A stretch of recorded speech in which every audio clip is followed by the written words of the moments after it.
Salam Franciscus Paceveni. Hari ini saya akan mempresentasikan tentang masa pemerintahan Herman William Daniels. Yang pertama-tama, siapakah dia? Herman Daniels adalah seorang politikus dan jenderal Belanda yang menjadi gubernur Jenderal Hindia Belanda yang ke-36. Dan ia memerintah antara tahun 1808 hingga 1811. Masa itu Belanda sedang dikuasai oleh Perancis. Berikut adalah hal-hal apa saja yang saya akan bahas dalam presentasi ini.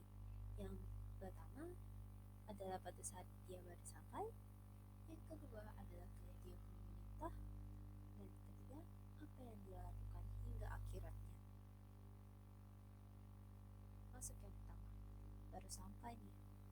Daniels tiba di Batavia pada 5 Januari 1808 menggantikan Gubernur Jenderal Albertus Willis. Daniels mengemban tugas yang diberikan oleh Raja Louis dari Hollandia untuk melakukan reformasi pemerintahan korup peninggalan VOC. Ia juga diberi pangkat militer tertinggi sebagai Marskal Hollandia yang diberikan setahun sebelumnya pada 28 Januari 1807 untuk mempertahankan Pulau Jawa dari serangan Inggris. Pangkat ini mulai berlaku ketika ia tiba di Jawa. Pengangkatan Daniels sebagai Marskal Hollandia memunculkan rasa tidak senang dari Napoleon. Ia menganggap bahwa bangsa Belanda bukanlah bangsa yang bisa berperang dan tidak layak memiliki perwira dengan pangkat setinggi itu. Pada akhirnya, ia menegur adiknya, Louis Bonaparte, yang pada saat itu menjadi Raja Hollandia. Mari kita lanjut ke berikutnya, yaitu masa pemerintahannya. Pemerintahan Daniels di Jawa sangat berbau militeristik. Hal ini dapat dilihat dari caranya berpakaian. Tidak seperti gubernur jenderal sebelumnya pada masa VOC yang mengenakan pakaian elit kerajaan. Seragam yang ia pakai adalah seragam marsikal. Selain itu, pemerintahan yang ia dirikan memiliki perjenjangan terstruktur yang berpusat mirip dengan struktur komando pasukan Napoleon. Ia juga membagi Jawa menjadi 9 daerah administrasi yang masing-masing terdiri dari distrik yang berada di bawah kekuasaan seorang bupati. Sejak saat itu, dimulailah tradisi di antara para pejabat administratif penjajahan Belanda yang pasca 1816 disebut sebagai Pangreh Raja, dan para priai pasca perang Jawa mengenakan seragam bergaya militer sebagai tanda status pegawai negeri sipil. Ini adalah sebuah praktek yang masih dilakukan hingga sekarang. Berikut kita masuk kepada reformasi administrasi. Salah satu tindakan yang diambil oleh Daniels adalah reformasi total administrasi. Daniels mengangkat semua bupati Jawa menjadi pejabat pemerintah Belanda dengan alasan agar terhindar dari beban pemerasan dan perlakuan menghina dari pejabat Eropa.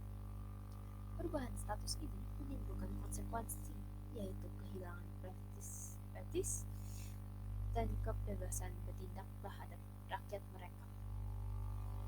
Sekarang kita lanjut ke topik berikutnya, yaitu perpindahan pusat kota. Daniels tahu bahwa Batavia tidak akan pernah bisa dipakai sebagai pusat utama pemerintahan Pulau Jawa. Istana tuanya dengan tembok yang rapuh dapat dihancurkan dari laut. Iklimnya bisa membunuh serdadu garnisun bahkan sebelum musuh menyentuh pantai.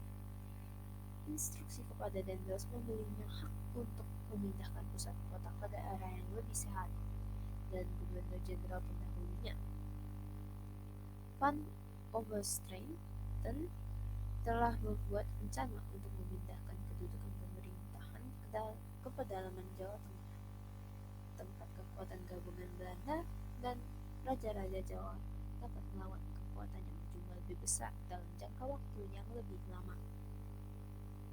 Daniels berpikir untuk memindahkan kota ke Surabaya, namun ia urung melakukan rencana tersebut karena kesulitan memindahkan seluruh pemukiman Batavia gudang-gudangnya dan kapal-kapal dengan barang-barang dagang dan yang berharga. Lanjut ke berikutnya, yaitu dibangunnya Jalan Raya Pos. Selain melakukan reformasi pemerintahan dengan gaya pemerintahan yang militeristik, Dundas juga mencetus pembangunan Jalan Raya Pos yang membentang dari barat hingga timur Pulau Jawa.